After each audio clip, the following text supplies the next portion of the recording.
Well, thank you everyone for coming to today's meeting. I really appreciate everyone being here, and it's great to see everybody.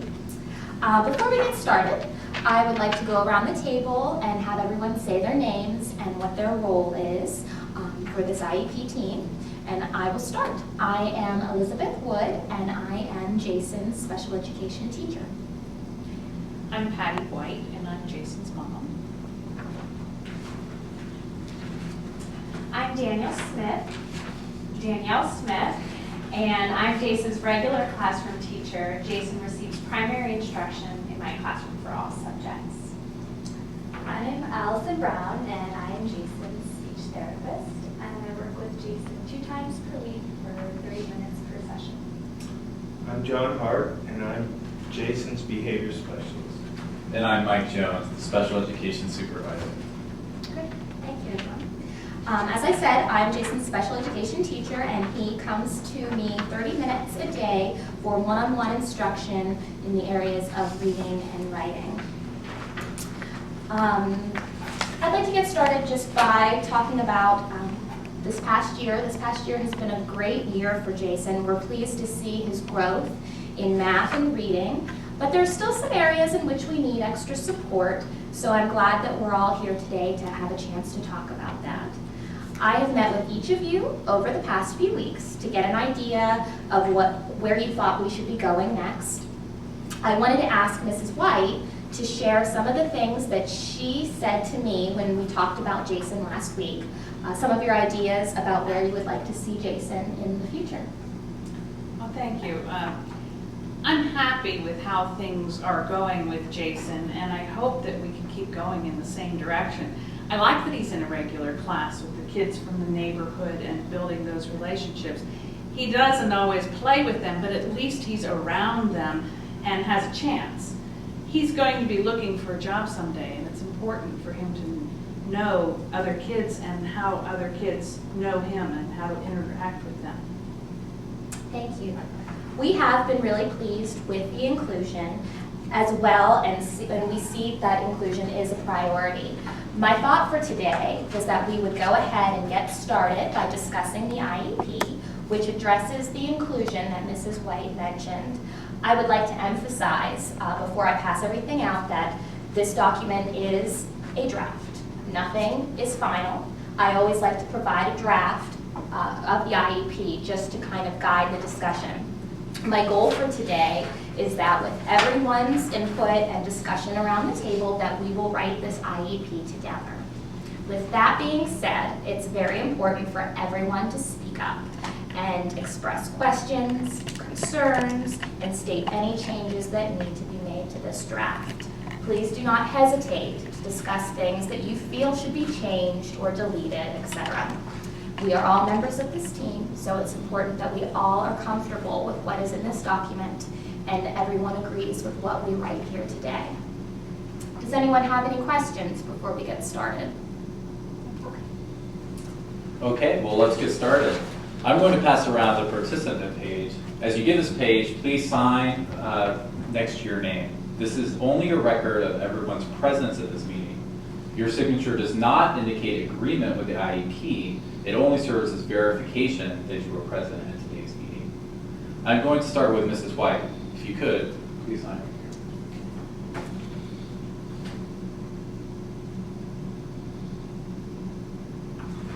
Thank you. I also need you to sign below indicating that you received a copy of the procedural safeguard. And just as a reminder, this is the most recent copy of the procedural safeguards, and it explains your right as a parent. Thank you. Did you have any questions about those? No. Okay. I brought another copy of the procedural safeguards with me today in case you'd like another copy. Thank you. I appreciate it. Thank you. Now on the first page, you will see Jason's personal information, including name, birthday, address, phone numbers, etc. Please review this information to verify that the information is correct and up to date, or let me know what changes need to be made. It looks like everything's just fine. Great. Now, on page 3, you will see the section for special considerations. Is there anything in this page that needs updating in terms of Jason's vision, hearing, communication? Any health problems? No, everything looks fine. Okay. Okay. All right, on the next page, you will see Jason's present levels of academic performance. Jason is currently included in the second grade classroom for all subjects.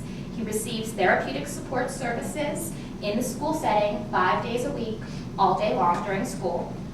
Currently, Jason receives 30 minutes, as I said, of one-on-one instruction in the areas of reading and writing. In math, Jason continues to perform very, very well. Math skills are a definite strength for Jason. Currently, he participates and completes math assignments on grade level with an average accuracy rate of 90%, which is great. Such activities include addition and subtraction up to 2 digits with regrouping, solving word problems, telling time, and counting money. At times, he completes assignments orally by stating answers to math facts rather than writing out the answers, but that's fine. That's perfectly acceptable. Providing Jason with visual cues and reminders, including visual checklists for carrying out math procedures, increases Jason's performance and his independence with completing the task. Word problems are a little more difficult for Jason, but with prompting and from a teacher or an aide, he definitely increases his accuracy. So good. Does anyone have any questions about math? No. Okay. In reading, Jason's currently reading second grade text at a rate of 43 words per minute with 94% accuracy. He has mastered all 19 consonant sounds, 5 out of 5 long vowel sounds, and 3 out of 5 short vowel sounds. He currently is experiencing some difficulty with the short U and short E sound, which is pretty common for children. He has mastered all 4 out of 4 consonant digraphs, so that's great. I've brought examples of the reading probes that I use to evaluate Jason's performance, and I'm going to pass those around for everyone to get an idea of what Jason is currently capable of reading. After reading, Jason is asked comprehension questions based on what he has read. Some of the questions are factual questions, and others require him to make inferences or draw conclusions. At this time, Jason is completing factual comprehension questions with an average accuracy rate of 80%, which is good. Okay. Inferential questions drop down to 45% at this time. That's more difficult for most children. Pulling out facts from what's read is a lot easier than having to make those inferences and draw conclusions. So that's something we're going to work on. Okay. In spelling, Jason is currently spelling phonetically regular CVC words with 88% accuracy, which is very good. As with reading, he's still experiencing some difficulty with identifying the E and the U when those vowels are in the center of the word. Jason currently spells phonetically regular words containing 4 letters with 67% accuracy. So as the words get longer, it becomes more difficult for Jason at this time. Jason currently spells sight words containing 1 to 3 letters with 86% accuracy, which is great.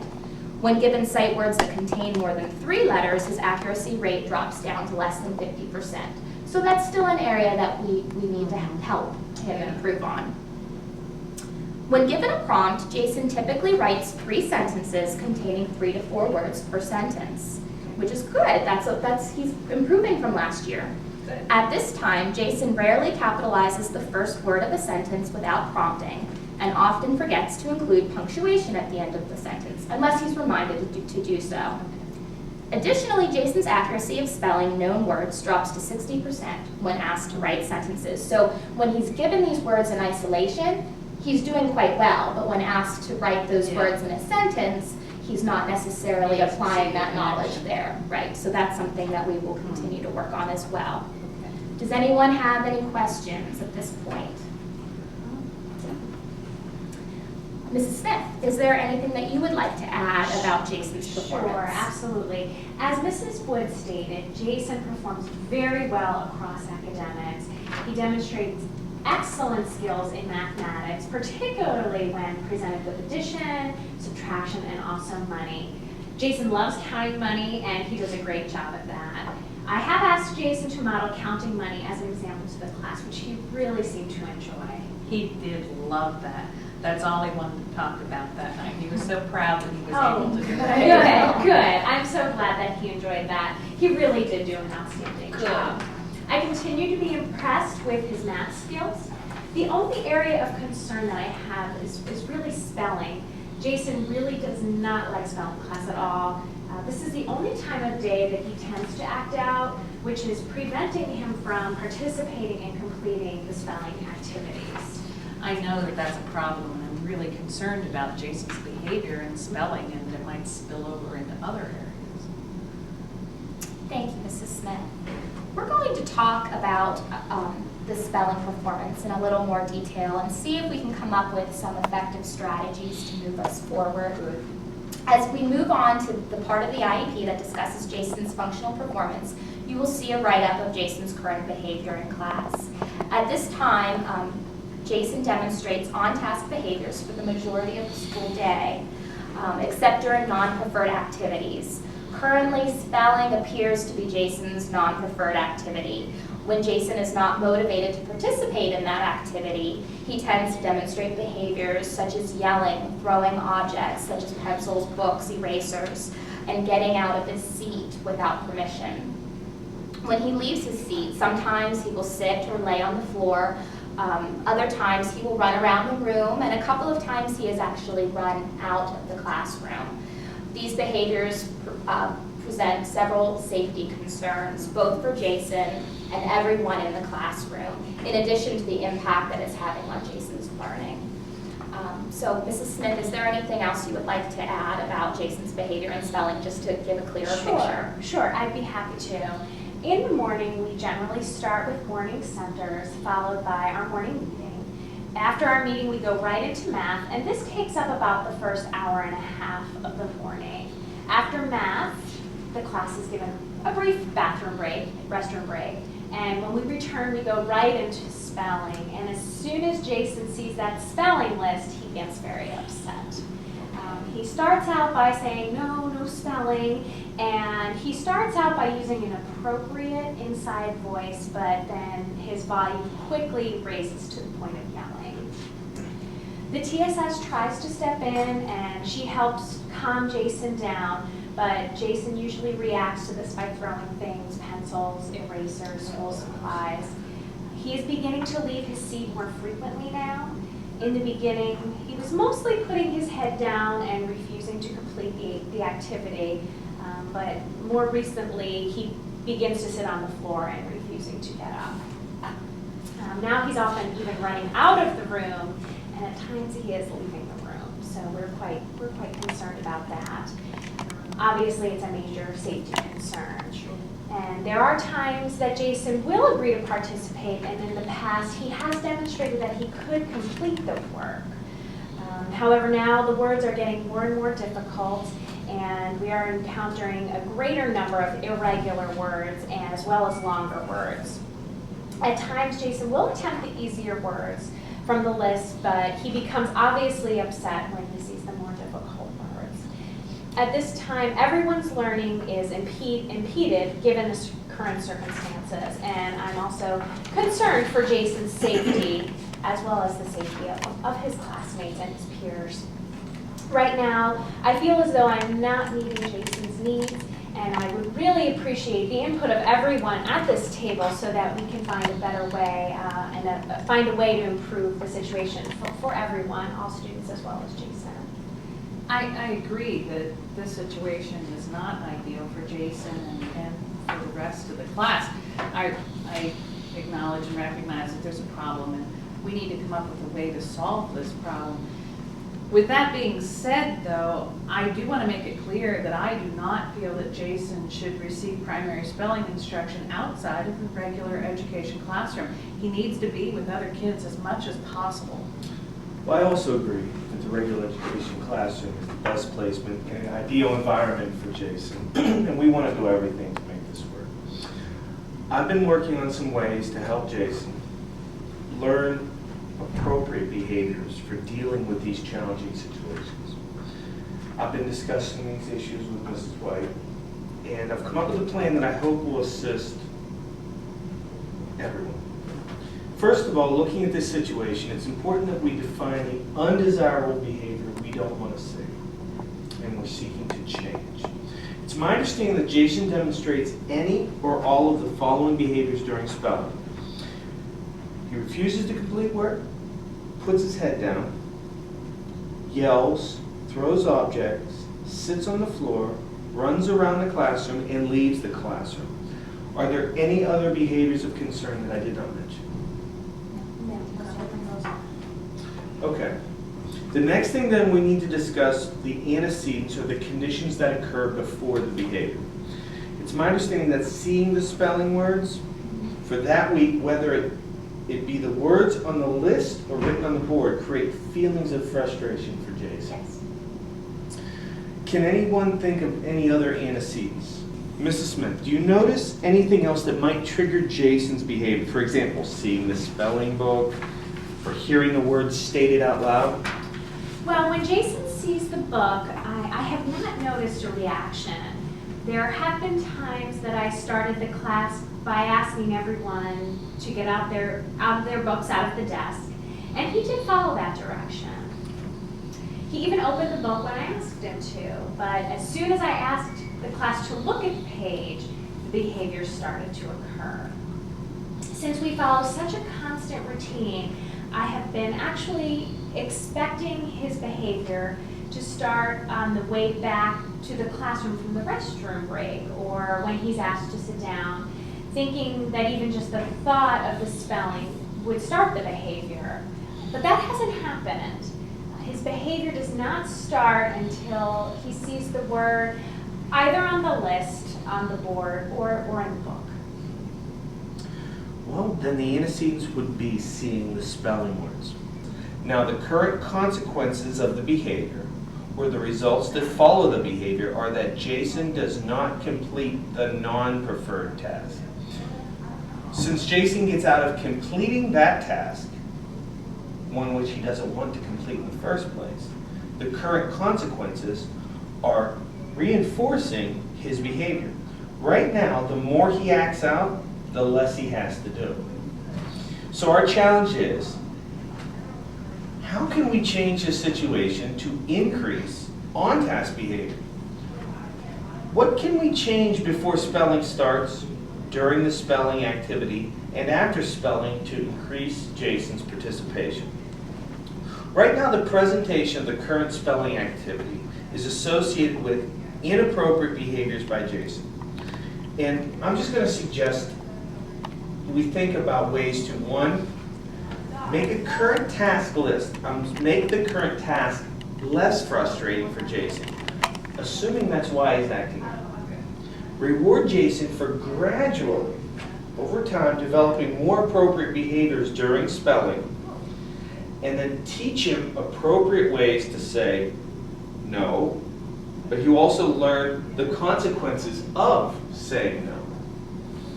So the first step, are there ways we can make the current task less frustrating? Over time, we will work up to getting him to do the same work as everyone else, but we have to go one step at a time.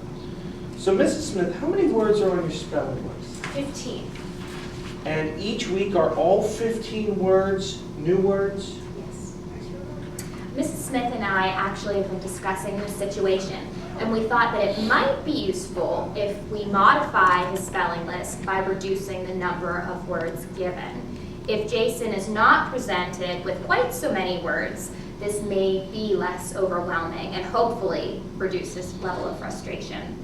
I think reducing the number of words is a good start. But I also think it might be helpful if the list includes some words that he's already familiar with, so he's not presented a list of entire new words. Using a list containing familiar words might be motivating to Jason, since it will allow him to experience immediate success starting the steps. So would a list of maybe 8 familiar words and 2 new words be appropriate then? I think that would be a good place to start. If it's not very effective, we can always adjust accordingly. Mrs. White, does a modified spelling list sound like something that you would be comfortable with trying? I'm comfortable with that part, but how will Jason participate in the lesson if his list is different from the rest of the class? Well, typically we start the spelling lesson by reviewing the words as a class and then going right into the activity. Sometimes the activity is a worksheet, and sometimes it's from the book, and sometimes it's more like a centered activity. Regardless, the activity is always independent, so Jason would easily be able to complete the activity. It would just be with an individualized spelling list. Okay. So then the question then is exactly how the words should be reviewed with the class, since Jason will not have all the same words. My initial thought was, if possible, Mrs. Smith could first review 2 familiar words that could be good for everyone, and then the 2 new words that are included on Jason's list. Then he could go right into his activity, but Mrs. Smith, I'm not sure if this will work with the structure of your lesson. Well, actually, I think that'll work just fine. I was even thinking that I could start the lesson with the 8 review words from Jason's list. I thought that everyone might actually benefit from that. Next, we can review the 2 new words included on Jason's list. And after reviewing those words, I can give the class a very small task, such as putting those 10 words into alphabetical order or something like that, so that Jason can move to the Spelling Center during this time to begin his activity. Keeping the students busy for this minute or 2 will minimize the amount of attention directed towards just Jason during that move. I do have a classroom aide in my classroom during that time, so she might also be able to help me and also help Jason with that transition to get him started on his independent activity. I don't think that the rest of the review will distract Jason terribly, since the Spelling Center is a little bit isolated from the main part of my classroom. Does that sound okay with you, Mrs. White? I'm willing to give it a try. I'm just happy that he'll be able to stay in the classroom. Of course, ideally, I would like to see him participating with the rest of the class doing exactly the same lesson that they are, but if this is where we need to start to get there, I'm willing to try. It's important to keep in mind that having him participate fully is our goal. Right now, Jason is experiencing frustration, so we got to first try to minimize this frustration to help him achieve immediate success.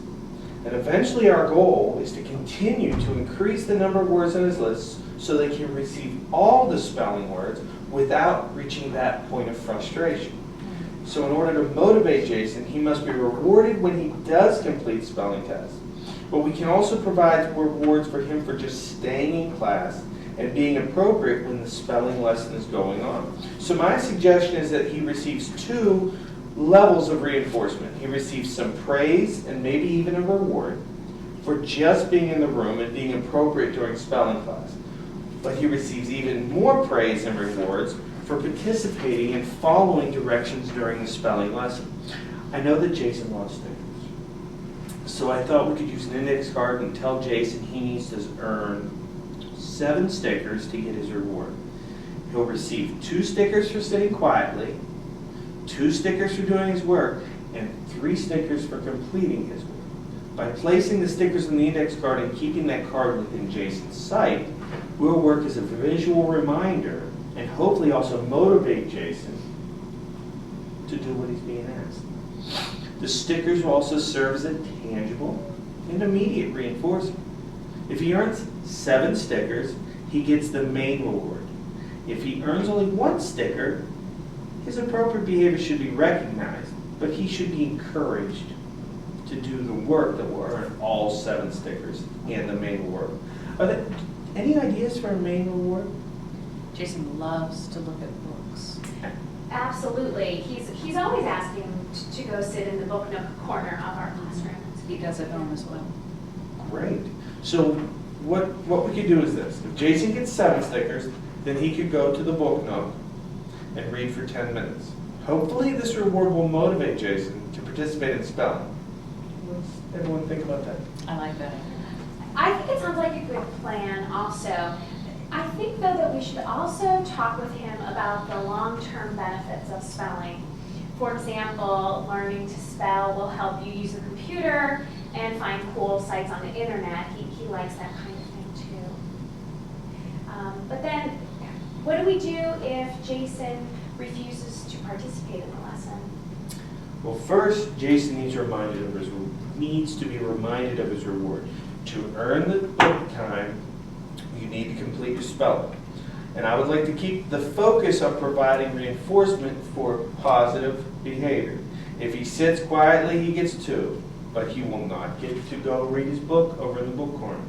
It may take him a few days to figure out the benefits of doing this, but I think that if we can make the task a little easier for him at the beginning, he will quickly see the benefit of getting his spelling done. Now, to address, if he starts to get disrupted, he should be told, Jason, you can say no.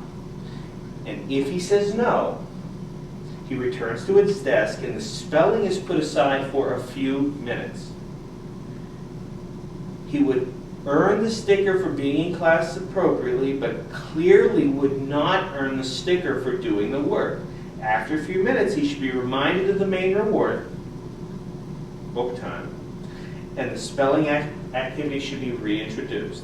If he continues to be disruptive, he should be removed from class so as to not disrupt the other children. My suggestion would be that he go to a quiet place for a very short period of time, about 3 minutes, and then asked if he's ready to rejoin the class. Before returning, he should be also describe the needed behaviors in the class. For example, I need to do my work quietly in the classroom.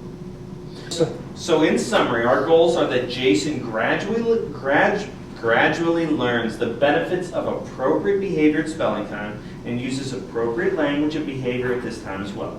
Does anyone have any questions about the behavior plan?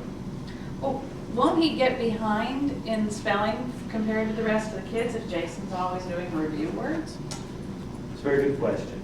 I'm very hopeful that Jason will quickly learn that participating in the spelling lesson is more preferable than his current frustration behavior. Once he's participating appropriately, we can start to introduce more and more of the new vocabulary and less of the review words. My thinking, though, is that we need to help him learn appropriate behaviors and then focus on making the content more challenging. We'll keep data for 2 weeks and then speak with you, and we can decide if we are happy with the direction the program is going. That makes sense to me. I'll be anxious to hear how he does in a 2-week period. Well, that's great. I'll be happy to make up a data form so that we can record the impact of this new program for improving his spelling participation. I'm confident that with our ideas about reducing frustration and clear consequences that we will see some changes. I'm excited to try this. Back to the spelling list. I was considering incorporating Jason's spelling words for the upcoming week into my reading and writing lessons when I work with him on Fridays. I thought that if Jason could become familiar with the words beforehand, that might reduce his anxiety and frustration during spelling when he sees those those words on Monday morning. In the past, I've tried to include some spelling words into my lesson, so he is familiar with me doing this, but I was hoping that seeing those words beforehand might be helpful. What does everyone think about that idea? I think allowing him to experience those beforehand might really help reduce the frustration. I agree. Okay, good. I think it would be very helpful for him to hear them, and if you could send the list home with him on Friday, then I'd be happy to work with him over the weekend and get him more familiar with them, so Monday he's not as anxious about that new list. Well, that would be great. I would really appreciate your willingness to do that. I think that would be of great help. Thank you. Okay, I know what words Jason has already mastered. So Mrs. Smith, I'd be happy to create his list with the 8 familiar words for the upcoming week. And if I could see your spelling list ahead of time, then I'd be happy to find the 2 new words for him to learn as well. That would be great and very helpful. Okay, Thank you. excellent. Also, I was thinking if we could have time to meet briefly on Fridays, or any time that's convenient for you, I'd appreciate if you could show me the activities that you'd be doing for the upcoming week. Sure. So that I can adapt those worksheets and activities so that to further reduce his level of frustration. That's great. Okay. Before we move on to the rest of the IEP, does anyone have any more questions about this behavior plan? Well, I'm glad that we have a plan that we can all feel very positive about. I think we're headed in the right direction to help improve Jason's participation in spelling, so I really appreciate everyone's contribution to this plan. I think it's a great plan. Please keep in mind, as we're going over the next pages, you'll see Jason's IEP goals for the upcoming year, and I'd like everyone to keep in mind that this is where we would like to see Jason's performance 1 year from now, okay? So if he meets any of these goals before then, we will revise the IEP and rewrite a new goal, okay? First, you will see his reading goal. As I mentioned earlier, Jason is currently reading on grade level. I think it's important to continue to monitor his reading performance to ensure that he is maintaining the appropriate progress. Therefore, his reading goal currently states for next year, given 3rd grade level text, Jason will read at least 75 correct words per minute with at least 93% accuracy, and this will be measured daily. Again, this is 1 year from now.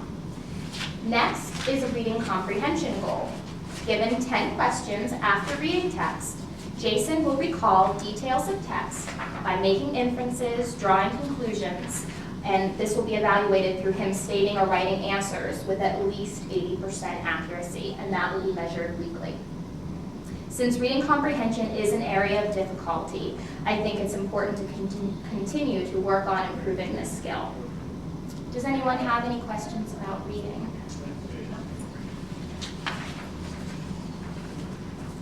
Okay, since the ultimate goal of spelling for Jason is to increase his writing skills, the writing goal includes spelling. Okay, so when given a prompt, Jason will write at least 10 sentences using correct capitalization, punctuation, and spelling of the learned words with at least 80% accuracy, and that goal will also be measured weekly. Does anyone have any questions about the writing? Finally, we have the behavior goal, which will go along with the behavior plan. During classroom instruction and activities, Jason will demonstrate on-task behaviors, including staying in assigned area and following directions for at least 90% of 10 sessions and activities we do each day. Does anyone have any questions on that goal? And then that brings us to speech. So Mrs. Brown. Thank you. Jason continues to show great gains in speech, and I'm very happy with his performance. Currently, Jason receives 1 30-minute individual and 1 30-minute small group speech language session. He continues to work on following 2-step oral and/or written directions, and currently he follows 2-step oral directions with about 64% accuracy and 2-step written directions with 68% accuracy. He often requires verbal and/or visual prompting when answering WH questions after listening to a short story, which is about 1 to 2 paragraphs.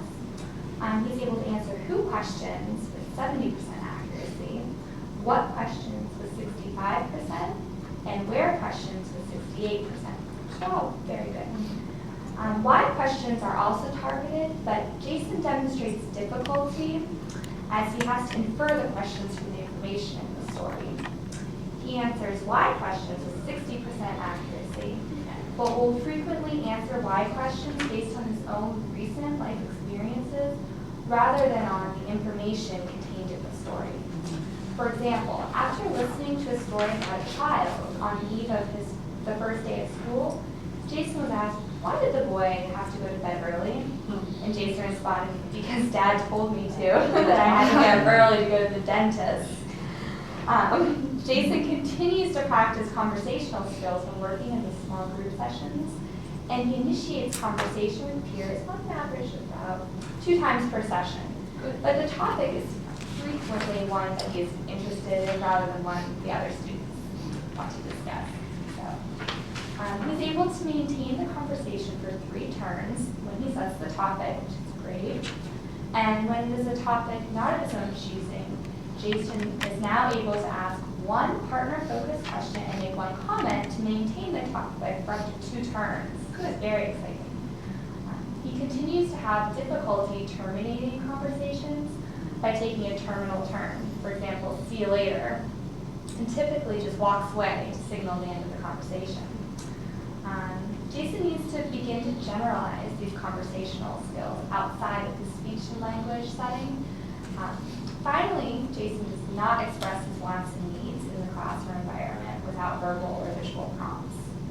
And this frequently leads to episodes of challenging behavior, and we need to be talking about this throughout the next IEP year. Do you have any questions about his present levels? Some of those sound like things we could be working on in Yeah. class as well. I think so too. Moving on to his goals, I've written 3 speech goals. And the first one is, given a structured therapy or classroom setting, Jason will follow 2- and 3-step oral and written directions with 80% accuracy for 3 consecutive sessions from a baseline of 64% accuracy for 2-step oral directions and 68% accuracy for 2-step written directions. And my second goal is, after listening to a 1 to 2 paragraph story read aloud, Jason will verbally answer who, what, where, and why questions with 80% accuracy for 3 consecutive sessions from a baseline of 70% accuracy for who, 65% accuracy for what, 68% accuracy for where, and 60% accuracy for why questions. And I think this goal fits nicely with his reading comprehension as well.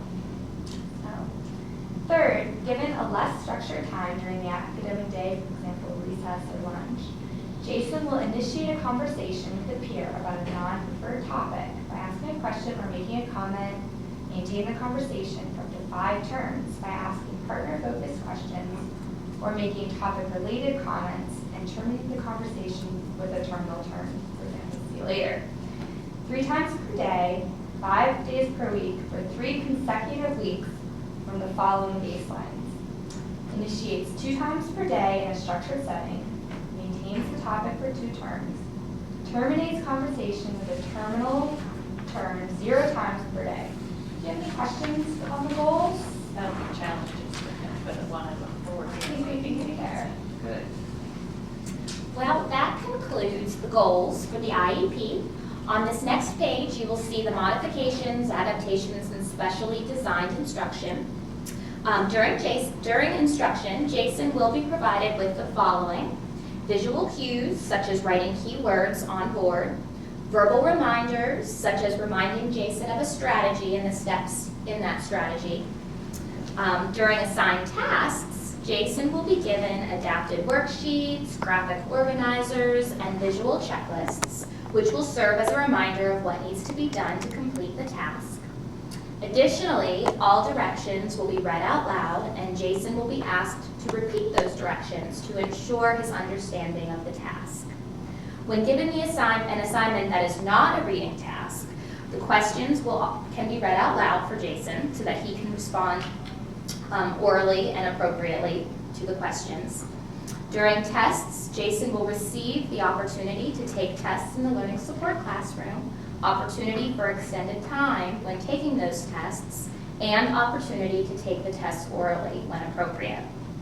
The behavior plan will be implemented during spelling class to monitor behavior, which we will also be writing into the specially designed instruction. Teachers will continue to keep a daily communication log with Mrs. White. Has that been helpful for you? It is. Okay, It is. great. We'll continue to do that. It's helpful for us too, and we appreciate you I writing back to appreciate us. knowing sometimes I don't know why he comes home in a mood that he does, and it's helpful to be able to see. I'm glad that it's helpful, thank you. Finally, Jason will continue to receive one-on-one instruction in the learning support classroom for additional support in reading and writing. Are there any questions up to this point? On the next page, you will see Jason's related services, supports, and educational placement. Jason will continue to receive speech and language services for 2 30-minute sessions per week. For support, additional supports, the regular education teacher, myself, the special education teacher, and therapists will meet weekly to discuss Jason's performance and his progress to make sure that we're all on the same page. For educational placement, Jason will continue to participate in the regular education classroom for all subjects. Jason will receive 30 minutes of learning support daily in the areas of reading and writing, which we discussed. Jason will also receive speech services for 2 30-minute sessions per week, which I mentioned. He will participate in the general education curriculum for all subjects, and of course the minor modifications to spelling. On the following page, you will see the exact percentage of the day that Jason will receive special education services outside of the regular education classroom. And as you see, the number falls below 21%, indicating that Jason spends less than 21% of his day outside of the regular education classroom. Does anyone have any questions? No? Well, that concludes this IEP meeting. I would like to thank everyone again for being here today and for contributing to the IEP for this next year. I will make the changes and additions that we discussed today, and Mrs. White, I will send you a copy of the IEP as soon as I've made those changes, and I will wait to finalize that IEP until you review the document and make sure that everything is correct and ready to go. That sounds good. And if you have any questions, please contact me anytime. I will. I also want to remind everyone that we do not need to wait another year to meet again. Okay? Anyone at this table can request an IEP meeting at any time to discuss possible changes, concerns, or even if we just wanted to get together and update each other on the progress. Sometimes it's nicer to meet face-to-face than over the phone or through just writing notes. Mrs. White, I have one last document for you to sign. This is the Notice of Recommended Educational Placement, and this just discusses that Jason will continue to receive speech services for the time that we discussed and learning support for the time that we discussed as well. So if you agree with that placement, you can check that you agree and then sign below, and if you disagree, you'll check that you disagree and sign, please. Looks fine. Okay, great. And you'll be in touch with me about how he progresses in the spelling, Mrs. Smith? Absolutely. I'll look forward to hearing about I'm excited to try the plan. I think it's a great plan, and thank you for developing that. It'll be exciting to try and watch him progress. Yes. So, great. Well, thank you again, everybody. And that. Thank you, everyone. I appreciate your care in providing Jason with what he needs. all right, thank you.